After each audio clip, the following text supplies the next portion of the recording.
44 output method से भी करना है और इनकम मेथड से भी करना है। आउटपुट मेथड वैल्यू एडेड का दूसरा नाम है, ठीक है। तो सबसे पहले वैल्यू एडेड मेथड से करते हैं इसको सॉल्व। सब समझना, जो कल एब्सेंट थे उनको समझ में आ जाएगा, कोई मुश्किल मेथड नहीं है, ठीक है बेटा। वैल्यू एडेड मेथड से कैलकुलेट जीडीपी एट एमपी होता है, ठीक है।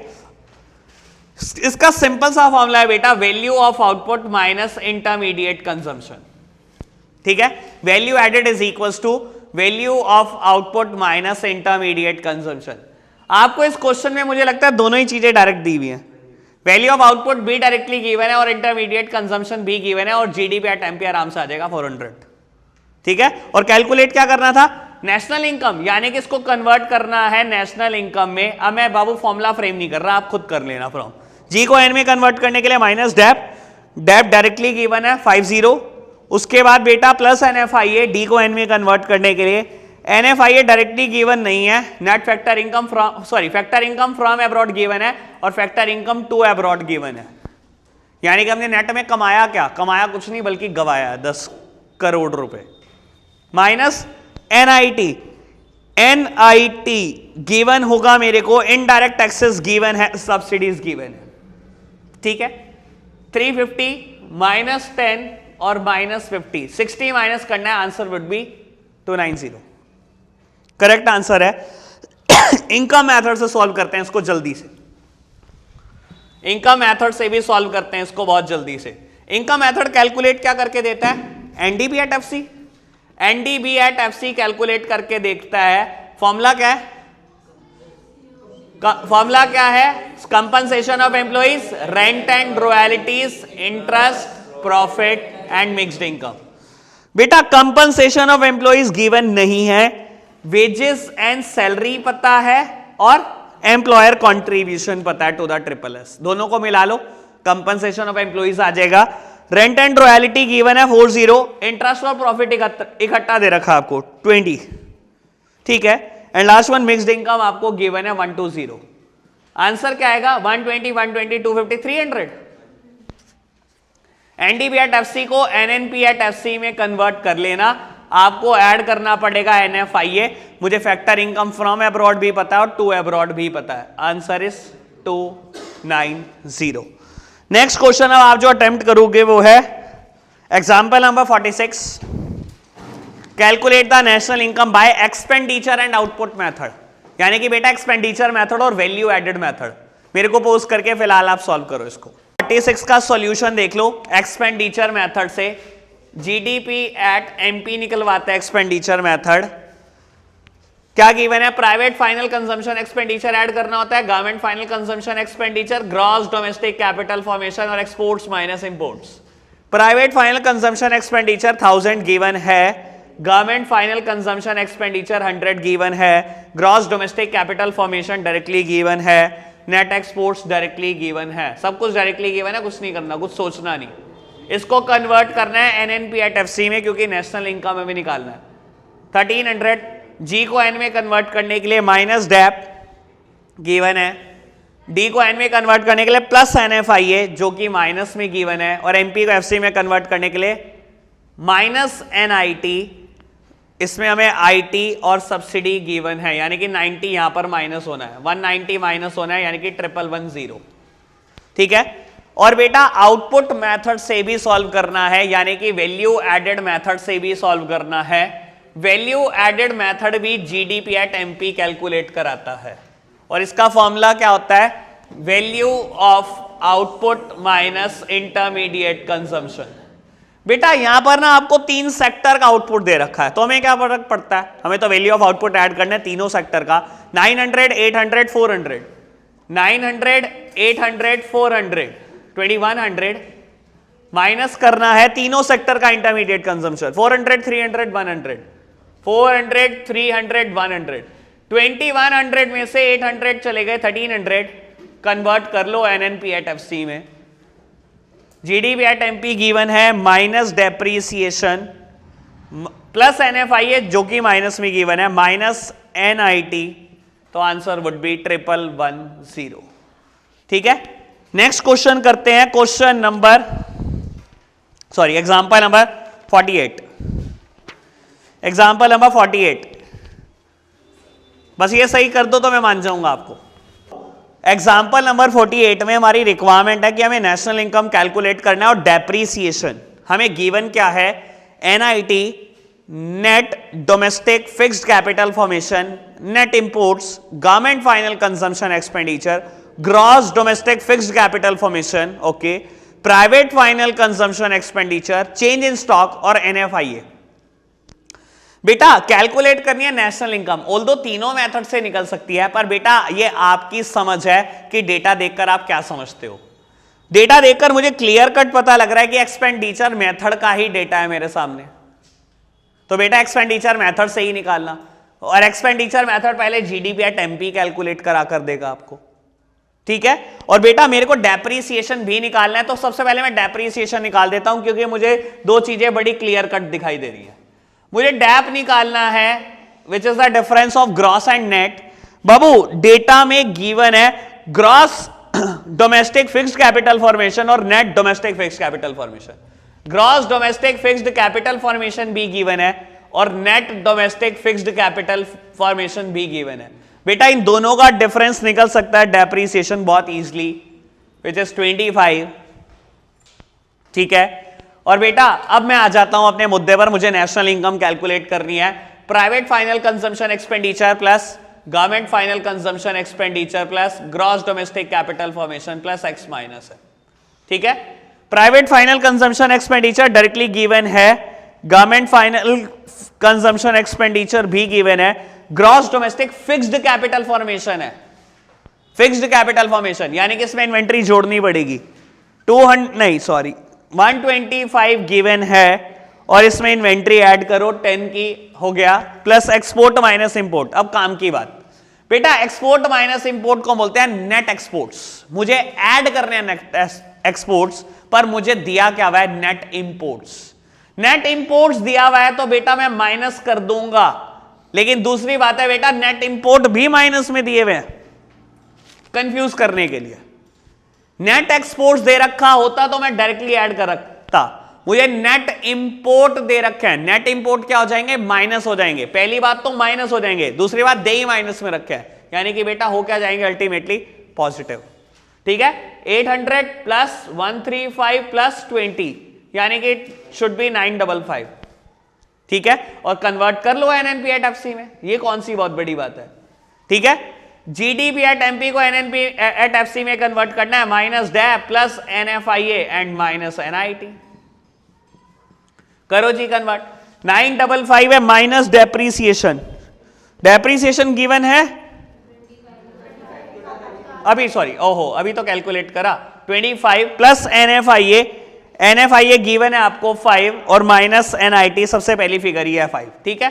तो बेटा आंसर आ गया 930, ठीक है। अगला एग्जाम्पल हमने करना है एग्जाम्पल नंबर 53, ठीक है। मेरे को पोज करके आप सॉल्व करने की कोशिश करो पहले जीडीपी एट एमपी, और बेटा क्वेश्चन में आपको एनएनपी एट एफसी गिवन है, यानी कि जीडीपी एमपी और एनएनपी एट एफसी की हेल्प से सब्सिडी कैलकुलेट होंगी पक्का, ठीक है।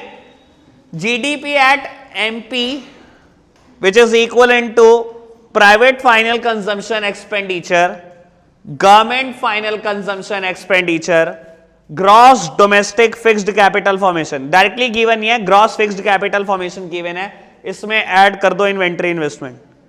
बेटा नेट एडिशन टू स्टॉक 10,000 दे रखा है, ये ग्रॉस डोमेस्टिक कैपिटल फॉर्मेशन हो गई, प्लस कर दो बेटा नेट एक्सपोर्ट्स, यानी कि exports minus import.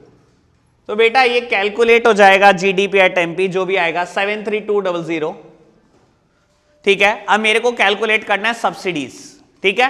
Babu GDP at MP मेरे सामने है, एनएनपी एट मेरे सामने है, किसी को भी लेफ्ट हैंड साइड पे रख लो। मैंने एनएनपी एट एफसी को रख लिया, GDP at MP minus debt plus NFIA और माइनस एनआईटी, ठीक है। ये गिवन है मेरे को 61700, 73200 माइनस डेप्रीसिएशन गिवन है 4000 प्लस NFIA जो माइनस में गिवन है 300 माइनस IT मुझे गिवन है शायद, इनडायरेक्ट टैक्सेस मुझे गिवन है 9000 और माइनस सब्सिडी, मुझे सब्सिडी ही कैलकुलेट करनी है तो हो जाएगा आराम से कैलकुलेट। 61700 इक्वल्स टू ये 4300 यहां से माइनस कर दो 692 इट इज 68900 और माइनस 9000 प्लस सब्सिडी। बेटा यहां से ये माइनस करके इधर ले जाओ 61700 minus it is 59900 equals to subsidy, subsidy is equals to 1800। ठीक है, अब नेक्स्ट एग्जांपल कर रहे हैं, आप सब मेरे साथ ही रहेंगे। Example number 56, from the following data calculate the closing stock, national income and government final consumption expenditure. ठीक है जी, private final consumption expenditure given है, net domestic fix capital formation given है, net factor income to abroad given है, to from abroad नहीं है, to है, NNP eight MP given है। ठीक है,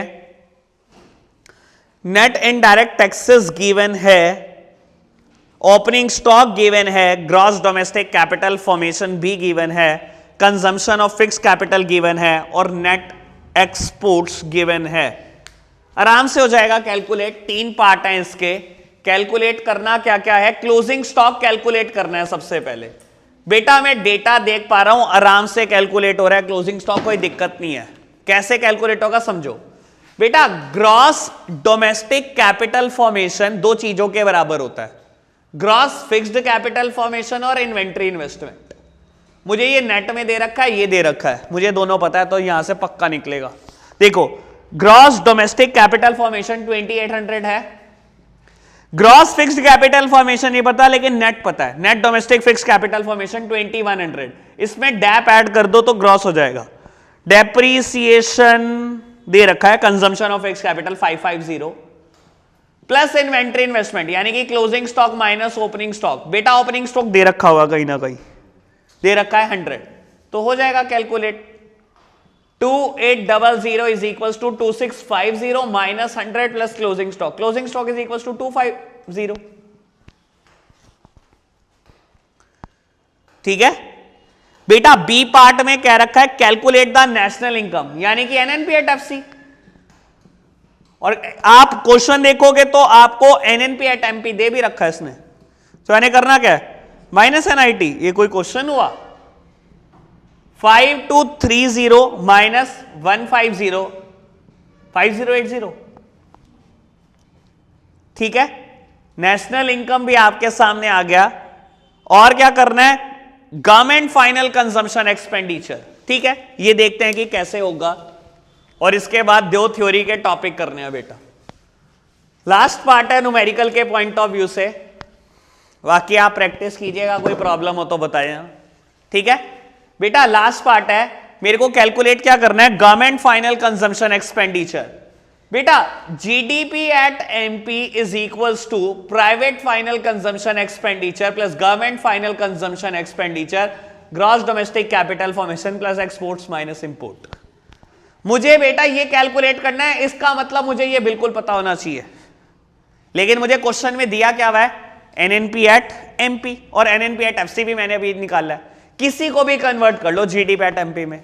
मुझे चाहिए क्या, GDP एट MP चाहिए, NNP एट MP मुझे पता है, तो क्या करो बेटा प्लस डैप कर दो और N को D में कन्वर्ट करने के लिए माइनस कर दो NFIA।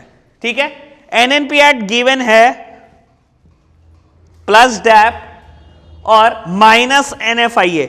बेटा माइनस करना है NFIA को, लेकिन मुझे गिवन क्या है, net factor income to abroad. कमाई होती तो माइनस करता, लेकिन मैंने तो उल्टा दिया है, यानी कि इसको माइनस में ही लिखना पड़ेगा।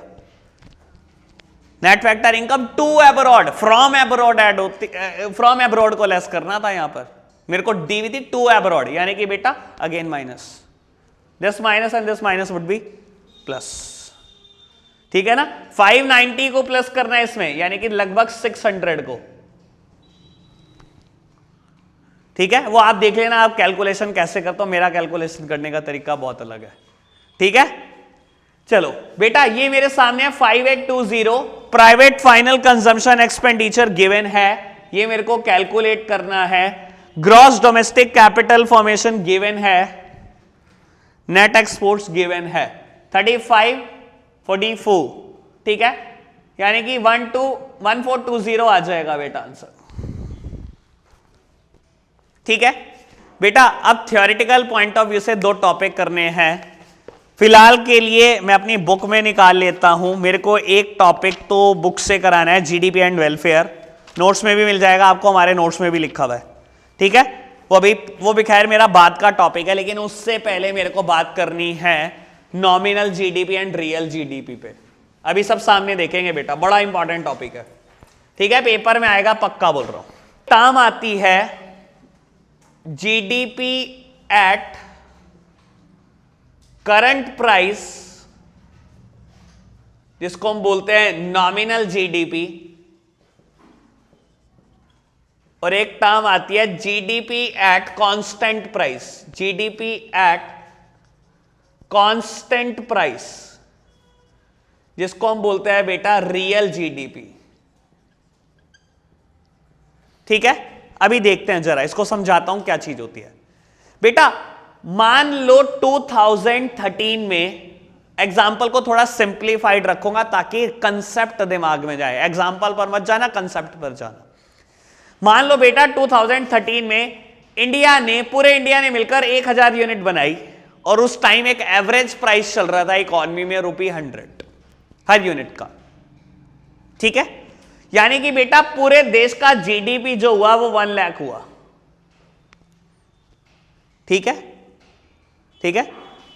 2019 में हमने जो प्रोडक्शन किया वो बेटा 1200 यूनिट का कर दिया, ठीक है। और बेटा आज मान लो इकोनॉमी में 2019 में प्राइस चल रहा है 120, ठीक है जी। यानी कि जीडीपी कितना हो गया बेटा 1,44,000, 1,44,000, ठीक है।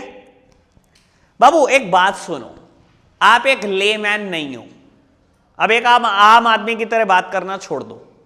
देखो आपको जरूर एक ले पर्सन के एंगल से देखोगे तो आपको दिखाई देगा अच्छा इतनी ग्रोथ कर दी इंडिया ने, 44% की ग्रोथ कर दी 6 साल में। बेटा ऐसा है कहां, आप खुद समझो। ये जो इफेक्ट है, ये जो प्राइस का इफेक्ट है, ये तो इन्फ्लेशन का इफेक्ट है। हमने कोई जीडीपी में ग्रोथ थोड़ी करी है। जब 100 रुपए की चीज 120 में बिकने लगेगी तो आपको लगेगा बहुत बढ़ गया। बेटा ये तो सिर्फ प्राइस इफेक्ट है, रियलिटी में आपकी ग्रोथ कितनी है, 1000 यूनिट से 1200 यूनिट तक पहुंचे, दैट्स इट। रियलिटी में आपने ग्रोथ बस ये करी कि आप 1000 यूनिट से 1200 यूनिट तक पहुंचे हो। इन्फ्लेशन की वजह से प्राइस बढ़ गया तो बेटा ग्रोथ ना मान लेना इसको। समझ आई बात क्या कहना चाहता हूं बेटा। हम इसको पता है क्या बोलते हैं, जीडीपी एट करंट प्राइस या nominal GDP. What do you mean by GDP at constant price? बेटा प्राइस को सिमिलर रखो। आपने प्रोडक्शन कितना किया 1200 यूनिट का, प्राइस को कांस्टेंट रखो, जो प्राइस उस टाइम था उसी को मानो। ये आपको शो करेगा रियल पिक्चर, तब इसको बोलते हैं रियल जीडीपी। रियलिटी में ये शो कर रहा है आपको सही तरीके से ग्रोथ, कि आपने ग्रोथ 20% की करी है, ना कि 44% की। बेटा ये नॉमिनल ग्रोथ शो कर रहा है और ये शो कर रहा है आपको रियल ग्रोथ। क्या मैं क्लियर हूं इस बात पर? दिख रहा है रियल ग्रोथ कितनी है, 20% की। एक और टर्म आती है बेटा known as GDP deflator, paper का पार्ट है ये, जीडीपी डिफ्लेटर, ठीक है। इसका फॉर्मूला होता है बेटा nominal GDP upon real GDP multiplied by 100। Nominal GDP upon real GDP multiplied by 100। मेरे एग्जाम्पल में मैं आपको एनालिसिस सिखाऊंगा बेटा, मैं फॉर्मूला नहीं रटवा सकता, ठीक है। मेरे एग्जाम्पल में बेटा नॉमिनल जीडीपी कितना है, ये ना real GDP multiplied by 100, answer is 120। अब मैं समझा दूं इस बात को, क्या कहने का मेरा मतलब है जीडीपी डिफ्लेटर से। बेटा देखो, अगर कोई चीज बेस ईयर में 100 की थी, बेस ईयर में 100 की थी, तो आज उसकी वर्थ कितनी हो चुकी है? आज उसकी वर्थ 120 हो चुकी है। और देख लो बेटा, ऐसा ही हो चुका है। बेस ईयर में अगर कोई चीज 100 की थी तो आज उसकी वर्थ, जीडीपी डिफ्लेटर आपको यही बताता है बेटा, बेस ईयर में अगर कोई चीज 100 की थी तो प्राइस वाइज कितनी ग्रोथ होगी।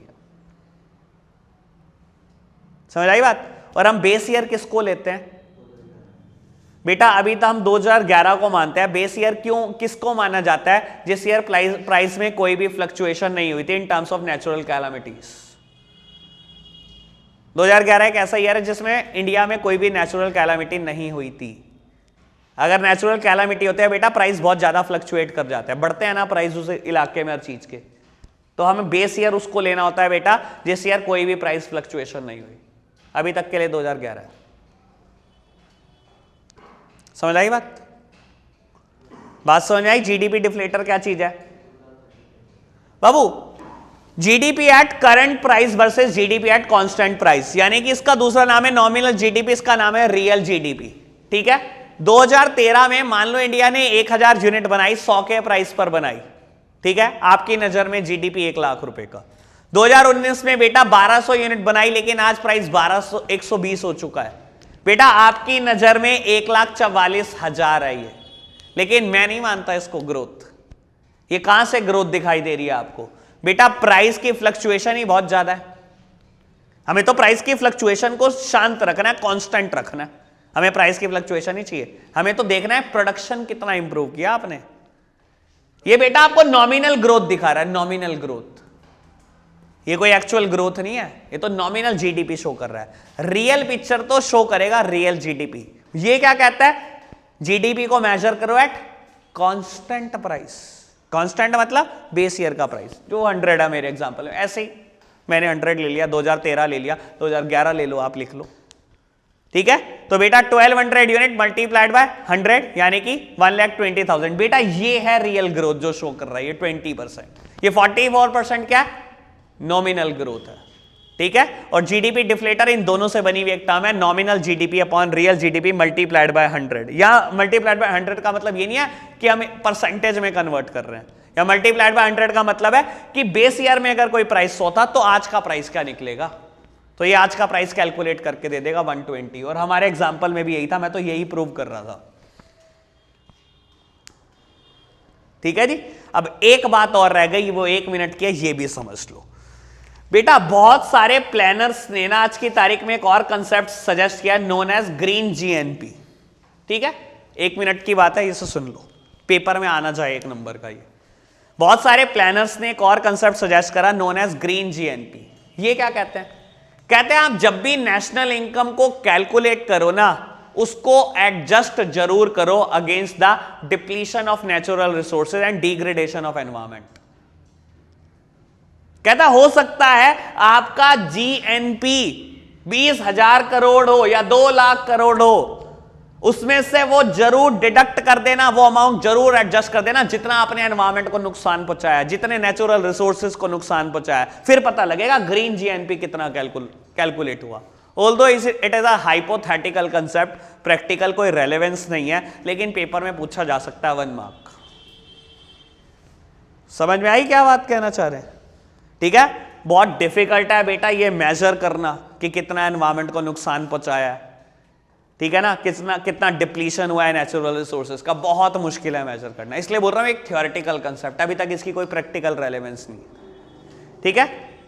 चैप्टर खत्म हो गया, पूरी यूनिट खत्म हो गई। अब कल मिलते हैं, इनकम एंड एम्प्लॉयमेंट करेंगे। Bye bye. चलो जी, ठीक है बेटा, आगे बढ़ते हैं। एक टॉपिक है जीडीपी एंड वेलफेयर। ठीक है? मैं हेडिंग के लिए बुक का इस्तेमाल कर रहा हूं। ठीक है? मेरे को यह समझाना है बेटा, देखो क्या होता है जनरली ना, दुनिया ना जीडीपी को बढ़ता हुआ देख के ये सोचती है कि वेलफेयर भी बढ़ रहा है।